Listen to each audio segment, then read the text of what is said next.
صل على سيدنا محمد. Okay, Bismillahirrahmanirrahim. Alhamdulillahi Rabbil Alamin. Wassalatu wassalamu ala ashrafil anbiya'i wal mursalin sayyidina Muhammadin wa ala alihi wa sahbihi ajma'in. Rabbana shrah lana wa yassir lana amrina wahlul 'uqdatam min lisani yafqahu qawlana. Rabbana zidna ilma warzuqna fahman. Amin amin rabbal alamin. Assalamu alaikum warahmatullahi wabarakatuh to our potential listeners, the ones who will be listening to this podcast. This is the inaugural episode of Nur Inai production called Semai, as the name of our podcast, in which we are seeking to introduce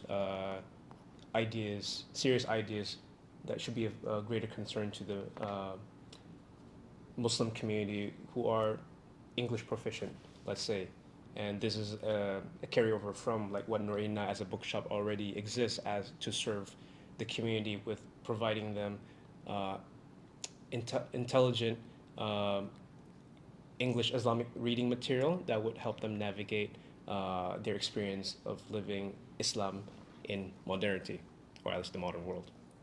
So for this first episode, we are going to discuss about AI. So I'm not sure if like the audience in general or listeners rather are at least aware of like what's going on. But from my own experience, from what I've observed on social media, two things come about. One is the rise of AI generated art from programs like Midjourney and the like, and secondly ChatGPT, which is an open source AI program whose function is basically to generate texts. So on the surface it seems innocuous, really, because what is it? You just put in material into these programs, and based on certain prompts it produces the result that you want. So technically you can kind of use it to help out with your homework and get an A+ maybe. But there are serious questions underlying the usage of these programs, or more specifically how these programs are being promoted, that probably escape the public, and in which we are seeking to kind of address with this current podcast episode. So with that, I have with me Ustaz Said Muhyiddin, who I understand is an alumnus of CASES, right? And right now you are continuing your studies at Tarim, yes, right? Could you tell the listeners what made you decide to continue studies at Tarim? Do you see that as an extension to like what you study at CASES? Yes, I suppose if the listeners are already well aware of what we do study at CASES, I believe CASES is where we learned how our teachers taught us the inculcation of the Islamic intellectual tradition, mm-hmm, in a way that engages challenges of modernity.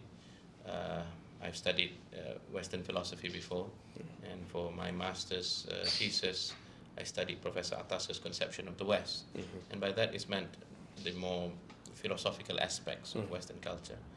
Upon completion of that, I decided to, with the support of some friends, to pursue my studies in Tarim. Mm-hmm. That is to understand aspects of the Islamic intellectual tradition which we might have encountered in our experience in Tarim, but then furthermore, some of which are found in books that we have read, mm-hmm, about Sanad, for example, about practical aspects of knowledge, mm-hmm, of devotion and worship, which is integrated within their larger epistemology. So that's what made me want to pursue studies in Tarim. And furthermore, particularly at present, my research interest is in the Ba'alawi mm-hmm, intellectual, ethical tradition, mm-hmm, but as a way of life and as a way of cultivating community. Okay, great. So when it comes to community, I think this discussion would definitely overlap with certain aspects of what you're researching at the moment. So what are some initial thoughts about what we're about to discuss with AI, its possible use in the Islamic tradition, if possible? If so, why? If so, why not? If not, why not? Yes, of course. When we talk about AI as, mm-hmm, an extension of modern Western technology, mm-hmm, we have to look deeper into the past, mm-hmm, in the sense that the modern Western world is not just buildings, development, modern economy, modern institutions such as the universities and governments, but there is also an underlying worldview. Yes, and this underlying worldview is also behind some of the technological productions. I remember in one of his writings, Professor Atas talks about an analogy of that reflects science and technology, whereby he likens it to the household kitchen knife. Yes, in the hands of let us say a loving spouse, it becomes let us say an object useful for kitchenware, for cooking and so on. But the same item, let us say, when it falls into the hands of a robber, for example, it becomes a weapon for crime. Yes. So this metaphor can be understood in one of two ways. One is with regards to science in itself, in terms of the development where it goes, as well as technology, and secondly, how particular technologies, when in the hands of a person with a particular worldview, will use it in one way, and a particular worldview will use it another way. So in addressing the issue of AI, which is an extension of the development, at least aspects of the discourse on AI tends to focus more on beneficial users. Yes, I suppose you are more well aware of this than myself, but AI has gone on into various aspects of even our household living. Yes, in our telephones, and it's been used for basically making our living much more, let us say, conducive. So in this regard, it depends on your worldview as to how you would use it. But I suppose there are more serious concerns underneath these things, and these are some of the ideologies that are fueling the development of AI, just in the same way as let us say several decades ago, the space race and the various other technological fads, or rather technological trends, tended to be fueled by internal requirements of the civilization. And when you look at Professor Atas's Risalah untuk kaum Muslimin, he did speak that how present-day science is represented, and that book was written in 1974, if I'm not mistaken. He mentioned how back then, yes, the USSR or Russia and North America, they represent two faces of the presentation of this technology, in that their aspirations, their worldviews are reflected in the way they would pursue and develop technology. So these are some of our initial concerns, let us say. Yes. Okay. And that is quite a vibrant context with which we will come into the discussion later on. So my other guest is Nur Shafira No, and I understand you are a developer in the tech industry. Could you explain what your roles are within said industry and your initial thoughts on our upcoming discussion? Bismillah, Assalamualaikum. Yes, I'm Shafira, web developer. I've been helping clients, communities and NGOs for the past 3 years using codes and no codes.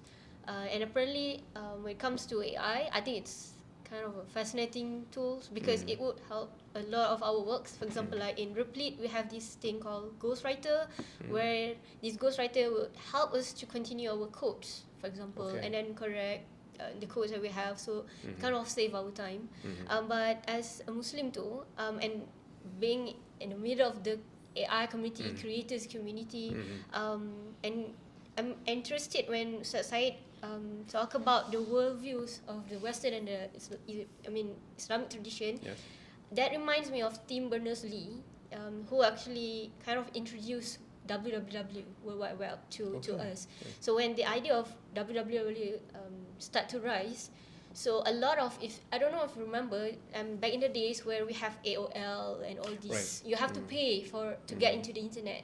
But because Tim promote this idea that we have to make internet as this open source place, so it is free until now. So that fact actually always inspired me about tech, because we have this how to say it? It's not just this capitalist idea like the Silicon Valley, how they have this idea where they want to replace human, or elongate life for the human, but we also have this other side, like the open source. Right. And even when we talk about AI, we have DeepMind, for example. They have opened up scholarship and also admitted how they need people from the humanities to help develop AI, for example. So I think from my side, I would really like to know how we could work together instead of having this, clash of civilization. With Right. this tech. Okay. So it's not all doom and gloom. We just need to know more about what AI is, I guess, and like what presumptions are being promoted through the proliferation of AI nowadays that either aid or inhibit the Muslim from being a practicing Muslim, basically. Correct. I think one thing to be, I don't know if we can say to be grateful, is we kind of a bit lag. Sometimes our lagness is quite good, because in the US this is a very hype thing since last year. Actually, they talk about AI and create stuff, and then the momentum is there. But when we go to our own community, it's not that fast, which can be kind of good thing, because sometimes things that we don't know really, we don't really know, it can make us afraid. So we can tend to make like mistakes in our judgment towards it. So I think we should understand AI and tech in general, because we in Malaysia at least we still have issues with STEAM education, like with science and stuff. So in the parents start to raise up their concern, for example, like what we should do with AI now, students and stuff. So I think it's a good time for us to understand AI and tech. Okay. Okay, great. So inshallah, this inaugural episode will contribute to that discussion in a more vibrant manner for our dear listeners. So the first question, we'll divide this podcast episode into 3 segments. The first one would deal with the issue of knowledge and whether AI promotes, or does AI come with a certain view of knowledge, meaning from the Western tradition, and how does Islam address that? The second segment will be on the nature of man. So inevitably, we understand that any technological development comes with ideas and principles undergirding said development, right? So in this case, we understand that AI is a, shall we say, consequence of certain beliefs and values being held by Western civilization as a whole. And so therefore, how does then the Islamic intellectual tradition propose to either improve upon that or articulate a different response to it? And the third question will be whether AI can qualify as taskhir, which is a term designating a certain subservience of nature that God confers to help the insan to achieve their mission as khilafah on earth. So, without further ado, we'll proceed to the first question. So, from your experience so far, I'm sure you've heard of Midjourney. Yes. I'm sure you've heard of ChatGPT. Yeah. Both of them are AI programs. So now we have this trend of visual artists and illustrators boycotting Midjourney, the use of Midjourney. Some of them are divided between whether the images produced can qualify as art or otherwise, but all of them are seemingly unanimous in how it's being promoted to, instead of supplement, instead to eradicate, rather to replace an entire craft, an entire industry alone, right? So how, and then ChatGPT especially, with its seeming convenience at generating whole texts and essays, and I think I came across the news where someone actually written an entire book on ChatGPT. I'm not sure if that's true or not, but hey, surprises, right?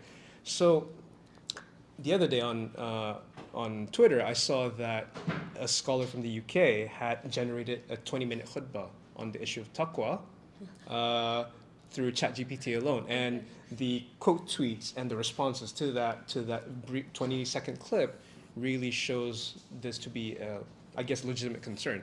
But I guess we don't really know whether it would pose a serious question on knowledge as it's defined in the Islamic tradition. How then we understand meaning, as Prophet Allah would say, to arrive in the soul, and how does the soul travel through meaning, or in this case through AI, I suppose.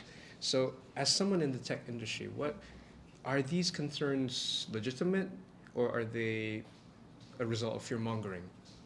Oh, okay. To talk about the concern, I think the concerns are valid because that's what we have been listening about. People talk about it, so they have this fear. So I think it's legit. In terms of fear mongering, I don't think it's being promoted, but I think more towards especially the Silicon Valley and the startup scene. They always have this zealous to promote new technology to for their own economic purposes, for example. So it's more of marketing. For example, when we remember last year, Mark Zuckerberg start to change his company names, the metaverse, to promote their products, which is the hologram and VR stuff. So at least that's good understanding. Like, we know that's marketing perhaps, Right. but not many see this as something. They always have this to promote the next tech and so on. So And there's no, I understand, because it seems to operate on a certain belief in evolutionary progress. Like unbound evolutionary progress with no end in sight. It's just reiteration after reiteration after reiteration, with different sets of beliefs underlying each stopgap of development, right? okay. So, but when you mention about AI created khutbah just now, that just made me laugh a bit, because I don't know, when before we started this podcast recording, Brother Syed reminded us about the analogy of knife by Prof. Syed Alatas. But when Brother Aiman mentioned the AI khutbah thing, it reminds me of the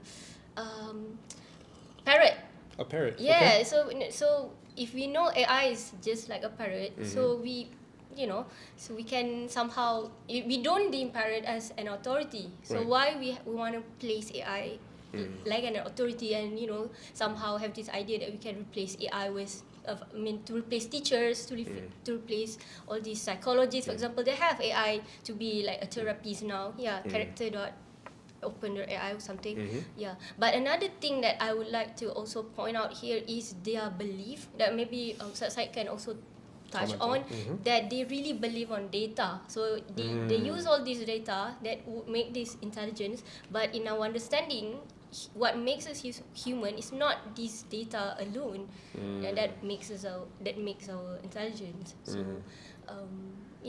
So now that you mentioned data, you brought data. So there's a Renovade article written by Muhammad Farouk titled AI versus Human Consciousness, and one part in the article talks about this belief called dataism. So with the ism, it implies that it's become like a religion of sorts, right? And then I recall him defining dataism as the belief that knowledge is purely data, right? Do you see this as endemic within your industry? They call data is the new oil. Yes, but again, data also are exposed to manipulation. That's one. Second is we cannot really capture everything as a data. That's another thing too.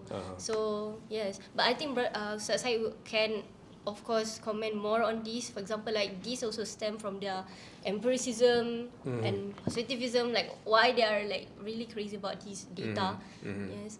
So And I suppose this overlaps. This has to do with like your niche of wanting to see where AI and the humanities overlap, right? Yes. Okay. Yep. All right. Cool. So, Syed Muhyiddin, I think we're all here because we all read Prof. Alatas's works, right? So Prof. Alatas defines knowledge as the arrival of soul at meaning, and the arrival of meaning in the soul, right? So how can the Islamic intellectual tradition comment on what Shafir has brought out as this the beliefs underlying the promotion of AI as an extension of a particular religion within the tech industry? Yes, I believe it started when you mentioned two particular programs, isn't it? I find it interesting indeed. Sister Shafira, that she would mention the case of the parrot to demonstrate that a program that somehow brings you back 20-minute khutbah with several prompts. He's not an alim, let us say. Yeah, it definitely It's is. not a Noah. At best, it's a parrot. But I believe Imam al-Ghazali, in his book of knowledge, the Kitab al-Ilm, forming part of the Ihya, he mentions several other analogies or similitudes. One of which is a whetstone, isn't it? Okay. The one that is used to sharpen knives. Well, it is in itself blunt. Yes, it doesn't sharpen, although it sharpens others. Yes, it doesn't become sharpened by sharpening others. Or it could be like the wick of a candle, isn't it? It burns itself to illuminate those around it, but on its own it is not illumined. And perhaps thirdly, we can also say that it is like a notebook. I mean, and that technology has been available almost, let us say, since the ancient times, because the Quran uses, the qalam as a kitab, al-qirtas. Yes, these are words which are found in the Quran as paper, book, pen. Yes, and these are technologies, so to speak.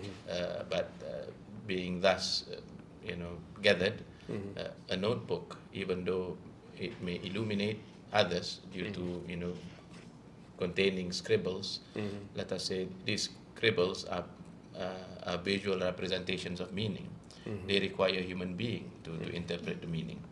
So similarly then, however much it would appear that that the developers of AI, as well as those who subscribe to the ideology, yes, and those who try to promote it as an ideology, try to present to us that it is that they are tending towards thinking and so on.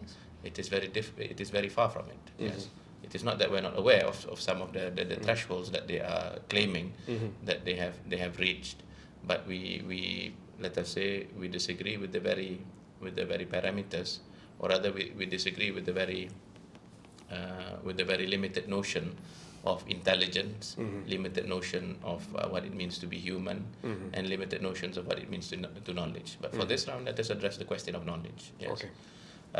So let us say then that what has happened in Western philosophy of science is that knowledge has been reduced to the cleavage between rationalism and empiricism. And empiricism, let us say, is the belief in empirical data as the source of knowledge, and rationalism, let us say, is the reliant of human reason, yes, to piece things together to form systems of things, yes, and then you have scientism, yes, the belief that natural science is the sole guide to knowledge, and it is unfortunate for them, since they've rejected religion and they've rejected revelation as a source of knowledge. They will whatever that we shall present to them as sources of knowledge will have to be reduced to one of these, let us say, sources. But nevertheless, yes, so we want to know whether with regards to knowledge, what does it mean to know? Yes? Yes. What does it mean to know, as we say, is deeply related to what does it mean to be human. Because as we know, it is not just the Muslims, but even Westerners who have studied the Islamic intellectual tradition, the likes of Franz Rosenthal. He has managed to gather from reading the books of the Quran, the Hadith, and the books of Tasawwuf, Fiqh, and the various other disciplines, that he has gathered together several definitions of knowledge. Yes, and in some of these definitions, yes, it is deeply related to being human, because it would in some of the definitions, let us say, it is a property that arises in the knower as he knows. Yes, or that knowledge, as Professor Atas has brilliantly articulated, it is the arrival of meaning in the soul, as well as the soul's arrival at meaning. Already then, yes, the soul is a living substance, forming part of humanity. But at the same time, within the Islamic intellectual tradition, you have notions of, with regards to the science of definition, there is what is called essentiality, and then there is difference. Yes, this forms the basis of al-jami' wal-mani', that a definition should contain everything that possesses that particular quality, and should exclude that which does not. That's the basis of definitions. That's why you can define man as the hayawanun natiq, let us say, the living being that speaks. So he shares with all other living beings the property of living, and he shares he shares with all other beings whatever constitutes beingness. But he is distinguished from the rest of the beings in that he possesses the power of articulation or speech, which is the let us say the audible expression of the unseen in a reality called the intellect. Now, when we look at this, therefore, this constitutes one of the problems, or rather one of the sources of ambiguity with regards to the thresholds that some of these, let us say, clever programs can achieve. Yes, as we know, because as for aspects of intelligence, human beings have tried to invent computing machines for a long time. Yes, and aspects of computing, in fact, are found, let us say, in the abacus. Amongst the Chinese civilization, you have printing machines. So there are aspects of things. There are aspects of which technology can, let us say, can duplicate or replicate aspects of human cognition. The challenge is when the very understanding of what it means to be human itself has been reduced. So that is when you want to attribute to that clever programs that which do not, which is unbecoming of the human being. Yes. So if you reduce human being to the level of the lowest of the low, then the threshold is not something impossible to overcome. But if the human being is liberated of his potentiality, yes, with regards to understanding of himself as let us say spirit, soul, let us say, whereby his notion of knowledge now has a particular seat, and his seat of knowledge is in his heart, let us say, and that you can deposit within the heart knowledge that extends beyond the evanescent aspects of the world, so as to include knowledge of the akhirah, so as to include knowledge of the unseen, then it becomes impossible, isn't it? So therefore, let us then return to this notion of knowledge, the workable definition of knowledge, in which I started by giving you some analogies, yes, like the whetstone and so on. To be sure, Imam Al-Ghazali did not use these analogies to speak about machines. Right. He's speaking about scholars. Yes, he's speaking about false scholars. So basically, he's speaking about false scholars who have reduced themselves to the level of tools. Yes, yes, in that they merely perform the task of basically, because of our essentiality, in that we share with other beings some aspects. Right. But as Ibn Khaldun and many other scholars say that it is only in thinking. Yes, it is only in the akal that the human beings is special. But as for other things, I mean, some of the beasts are stronger than human beings. There are better swimmers. There are those that fly, and so on. So similarly, Ibn Khaldun in the Muqaddimah identified, aspects of memory. These are clearly observed in some of the animals. And if, let us say, memory is identified merely by the ability to repeat what is heard, then it is found in parrots, let us say, despite not having understanding, let us say. Mere perception is also attributed to many of the animals. But so let us say then that there is a threshold above that, yes, which these false scholars are fallen prey to. That is, they become mere transmitters of information, of which the meaning did not arrive in their souls. And for that, our scholarly tradition have identified two different understandings of knowledge. Yes, one of which is meaningless. He said that knowledge, I think it was one of the Sahaba or the Tabi'in who said that knowledge is not dependent on how many riwayat that you possess, how many, let us say, strings of arrangements of letters that you can quote and cite. That is what is called ilmu bil lisan. Yes, meaning to say etched upon your memory and then transmitted by your tongue. But rather, true knowledge is that which is a light cast upon the heart of the believer. And in this regard, inshallah, we will, I suppose, deal in the other rounds. Right. This is where the physical world has been created by Allah subhanahu wa ta'ala in such a manner so as to be a medium through which meaning is arrived at.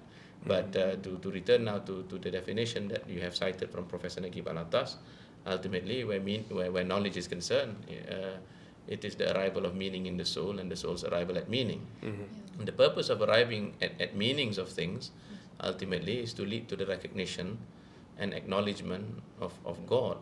Yes, because we cannot jettison the metaphysical questions when it comes to the question of technology. Yes, you can bracket it. Yes, to see, let us say, what are the possibilities in the realms of technology. But once you return to the question of what it means to be human, once you return to the greater questions of, happiness, knowledge, and so on and so forth, then the human being returns to his basic notion as a servant of Allah subhanahu wa ta'ala. The significance of time in this case is with regards to his apportioned time in this world, and this world remains a test for him, and he is to cross into the other paths. Right. What seems to cloud our issues today, our problems today, is that those subscribing to ideologies, as you said, of either dataism or the beliefs in transhumanism and these various other, let us say, flights of the mind. Right. Yes, they seem to want to, they seem to want to, let us say, hide in the illusions of progress what they lack in certainty regarding the ultimate matters, let us say. Yes. So in that sense, the concern over AI lies in the people themselves not knowing the dignity conferred upon them by God, and henceforth, because they don't know that, or they're not aware of that, they are unable to really discern whether what's being produced, let's say by AI programs, qualify as knowledge or information. Right? Is that true? Yes. Okay. Because with the text generated khutbah, right? I mean, by virtue of the nature of the ChatGPT, it thrives. It depends on essentially millions of people feeding it material, like in the form of text or essays and whatnot, so that it, from like a massive pool of data, it can generate the likeliest manifestation of like what it's being prompted to do, right? Which is the case with the khutbah being about taqwa. So you put a prompt talking about taqwa, 20 minutes, then it will produce this thing within the limitations that it's been given, right? So only on the surface though, you can still see that it does read like a proper khutbah, right? It's just that social media being what it is, there's an element of like drama being involved because it's a clip of the AI generating said text. So that in itself clouds the judgment because they seem so enthralled by the AI's seeming sentience to be able to do that. But like what Sister Shafira has said, it's only parroting really what it's being taught to do, right? So it doesn't necessarily impinge on the nature of man, let's say, which then leads to our next segment then.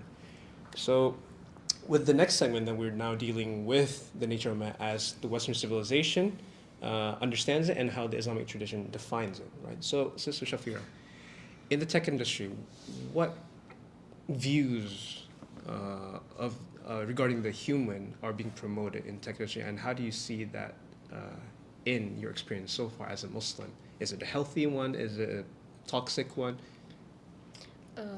Again, it's not like just some like homogeneous kind of thing. Okay.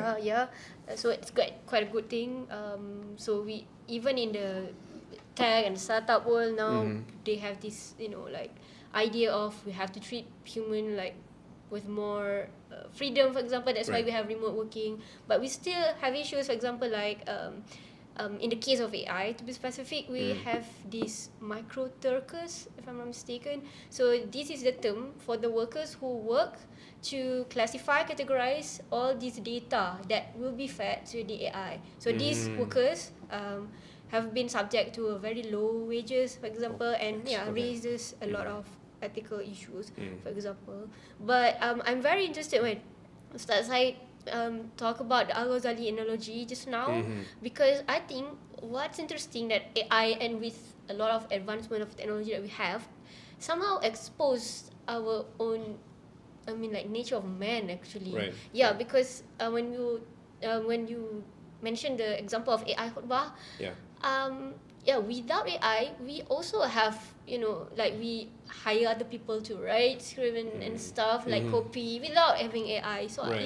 it's quite, just expose that to and then I remember one analogy that Prof. Atas talk about the glitters on the road sign. I think it's on the prolegomena when you talk about the hype that we have with AI, Mhm. right? We get to like admire it so So much, fascinated by but it, we don't yeah. see the end. Mhm. So I really would love to hear what Sir Said will Comment on that. comment on this nature of man. Yeah, because I think I'm glad if AI can expose that part of us that would help us to reflect back on ourselves instead of making us further and further away from our own nature. Ustaz Said mentioned just now that Imam Ghazali mentioning the example of the whetstone, the candle. These are analogies of the false scholars. I Yes. understand, right? So implicit here is the lack of authority, really, when it comes to the kind of things being fed into these programs and what's being output, right? Okay. So, like for example, I would assume that with the text in the khutbah, like the scholar has experience to really just determine whether what's being output through that program can be legitimately made into a khutbah or not, and the listeners will be able to read and benefit something from it. So the meaning would somehow reach them, even though it's ghostwritten, so to speak, right? But from the Western sense, really, it's not. They believe that it's the actual production of these things by AI itself that constitutes knowledge.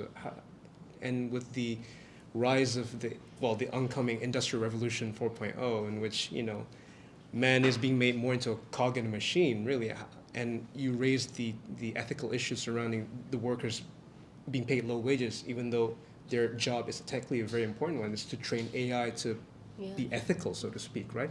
So how do you see like a possible solution within this space? To be fair, I think we need more kind of discussion like this because Okay. I see the need because the people in the tech, they don't really engage in this kind of discussion. They just do things more for profit, for example, like the advancements of their company. Right. So I think we really need this kind of discussion, at least Okay. to get them see what they are doing in the larger picture, Okay. not just mere tools. For example, like this is they work in the technology space and then do some Islamic activities just as a CSR program, something like that. So they are also subject to secularism. Yes. So more like the worldview, like Ustaz has been saying, of Yes. the people promoting these tools, whether it'll remain at the level of a tool or beyond that, beyond what's necessary or conducive to khilafah, basically. But I'm curious there when if I can ask Sure. too. Please, please. Yeah. So when how to say this? Can AI actually help with this meaning? Because we have data that maybe may not carry meanings, but Right. at the end here we have human that needs meaning. Can we get meaning from the AI in the middle? Yeah, I'm very curious. AI contributing to the process, so to speak. Yes. Okay. Yeah. What would your comment be on that, Ustaz? Do we want to keep to To the time? Yeah. Well, To- I guess we can finish this segment okay. a bit beyond because we're given at most an hour, but try to wrap it up within within the extra time given, really.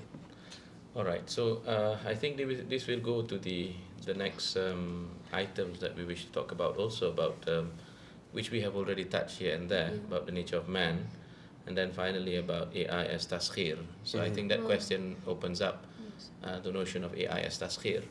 I suppose for our listeners, the meaning of taskhir, it is a Quranic concept. Okay. Because Allah subhanahu wa ta'ala spoke about, Allah subhanahu wa ta'ala in the Quran tells us that the heavens, everything in the heavens, including including the earth and that which grows upon it.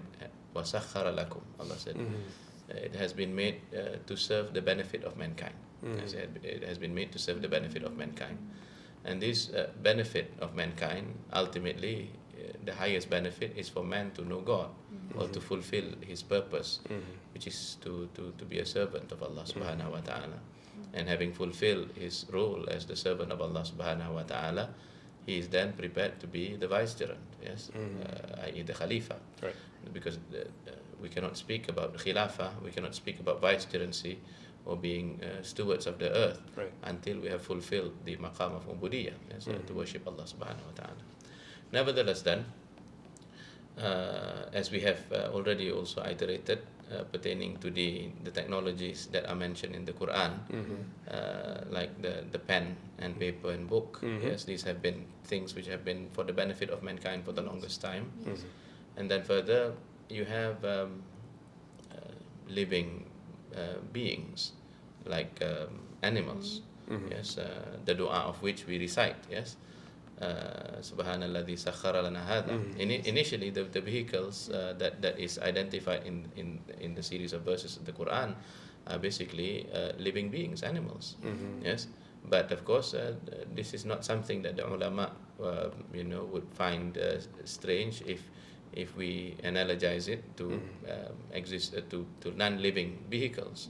Yes, because ships were available, and then eventually when we are now riding cars and motorcycles and aeroplanes, it's natural, because they serve the purpose for the benefit of us arriving at in the verse it says, you would not have arrived at these distant places without mashaqqa, without great difficulty, had it not been for this taskhir.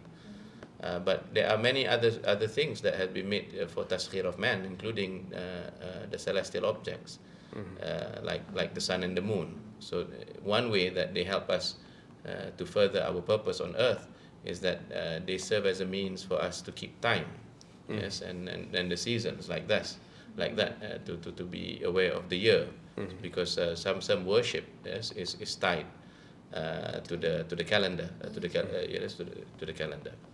Now, in Islamic intellectual tradition, and we're fortunate, of course, to enjoy more than 14 centuries, we have seen that our predecessors were people who absorbed technological imprints from various other civilizations, including that of the Greeks and the Romans, the Persians, the Chinese and the Indians, and from some of these imprints, they've developed various tools. Yes, the Asturlab, yes, the Astrolabe, yes. They've developed more efficient ship, and likewise, there are several ulama who developed the science of handasa, yes, engineering, yes, and engineering together with arithmetic and geometry was sufficiently advanced, including, of course, the science of medicine and the various practical tools that were developed. So we have sufficient amount of technologies to use as a basis of qiyas, to use as a basis of analogy, to see whether or not, whether or not AI serves us in the purpose of taskhir. Now, let us say then that we are wondering whether, as a program, could AI serve us in the field of meaning? Could they help us arrive at meaning? Let us settle then once and for all that we disagree that the AI can ever be in a stage where it receives meaning, because it is not the soul. Yes. Yeah. Okay. That by definition is beyond possibility. Yes. But can we develop it sufficiently, or has it not been developed sufficiently? Well, we can see the World Wide Web as an example, and the existence of something like the commons of an encyclopedia, whereby people mutually edit it and then they recognize authorities amongst themselves. I believe just as you can have something like Wikipedia that that can have meaningful things, but can also tell you the synopsis of of every single thing, like the history of meaningless things also. Yes. But you have something like the Stanford Encyclopedia of Philosophy, that is quite respectable. whereby so you have authorities to vet through yes what can pass and what cannot. So I do not foresee this as a serious challenge that you can indefinitely improve tools of learning. You can indefinitely improve tools of acquiring knowledge in the same way as our scholars have developed potentially artificial intelligence tools, yes, but without the hardware that we possess today. By that is meant, the qawaidul madhab, for example. Yes, these are means to make knowledge objective. Right. Yes, all the schools of thought within the madhab would have identified these are the principles and these are the tools and these are the sources. So, and this guides this particular madhab, and another tool set of principles and maxims would guide a particular another madhab to such an extent that there is some degree of objectivity, and this has been something which is historically tested. Right. In the sense that there are some very well-known names, like the likes of Imam An-Nawawi, for example. He gathers in one of his books, the position of the madhab. Yes, and this is higher than his own choice. But there are other books in which he presents his own ikhtiyarat. Yes, he presents his own choices, which might not be in agreement with the statement of the madhab, but at the same time it is let us say in line with his own reasoning process. So there are aspects of reasoning that can be, let us say, automated. There are aspects of reasoning process that can be, let us say, made to be independent, that can help us in the same way as calculators have helped students at school. And let us say there are certain other tools that help magnify perception, and there are other tools that like these are all tools when you think about it. What is a dictionary? What is an encyclopedia? What are and what technologies have evolved within the writings of books? Even technologies of grammar, for example, the comma and the full stop, and with regards to the Arabic letters, the fasal, or where we stop and so on. And with regards to writings of books, this is where we have bibliographies and references. These are all aids to meaning, isn't it? So we can, if we have Muslims who work within tech and who understand, who has the worldview intact, well, I would foresee that they would be developing things that would be in assistance of research, in the interest of true knowledge and so on. Of course, this is where the analogy of the knife is important. You can find people who develop technologies to for example, to augment the desires of the shahwa. Yes. There are those who develop tools to help other people, perform criminal acts. But this is where the Muslim who understands that everything is made in subservience for the benefit of mankind, in order that mankind can fulfill his role as the servant of Allah subhanahu wa ta'ala. So that's the real, I think, question in that sense. Okay, alhamdulillah. So considering the amount of time that we have left, we had to truncate segments 2 and 3 into one segment, but alhamdulillah, it seems that we have addressed all our bases, really. So I guess as a conclusion, then, we don't really have to fear AI, right? As long as we know who we are as insan, as man, right, in the worldview of Islam. And having that intact, then what are the principles that would guide us into, say, AI, and how to train so-called AI to be able to contribute to the cause of knowledge in Islam, and in so doing, then it obeys the edict of taskhir as the Quran defines it, right?